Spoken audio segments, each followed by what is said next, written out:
say we lumped all of our activities in which we might see 35 patients in a day or a shift into the following mantra: meet them, greet them, treat them, and street them. Because hopefully a lot of our patients got to go home and they were well enough and they didn't have to come into the hospital. But of the four things I mentioned, the most important thing was to treat.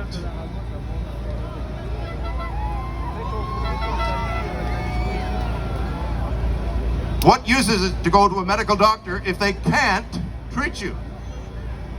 We need to let the doctor and the patient together decide what is the best acceptable treatment to reduce the stress and risk of their active infection.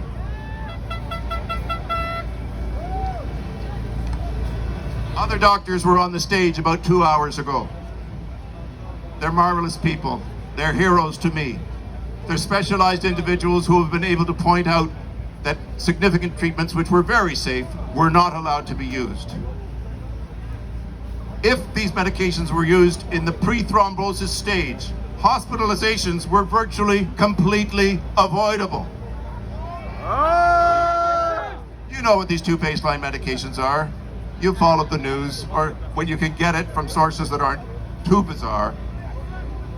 Ivermectin and hydroxychloroquine were proven by high-level US military researchers to be massively effective against SARS-CoV-1.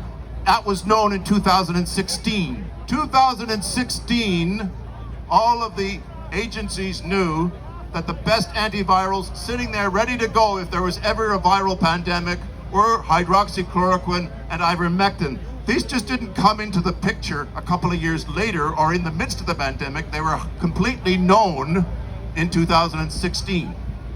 But a certain doctor named Fauci in the south of us, he wanted to ignore it. He had personal reasons for wanting to ignore it.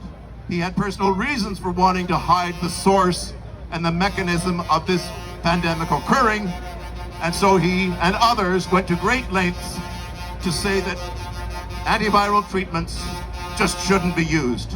And they put out fake information involving its lack of safety, and it was completely fake.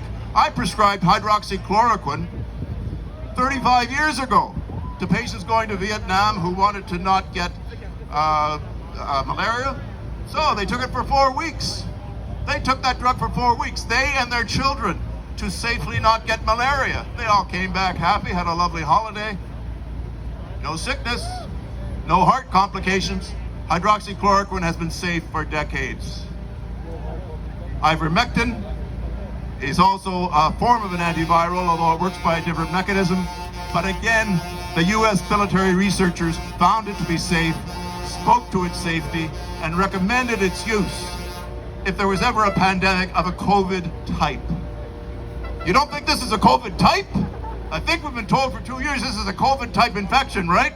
Yeah! Well, the proof was there that it was perfectly safe. And my next set of heroes from out of the United States have been using it aggressively.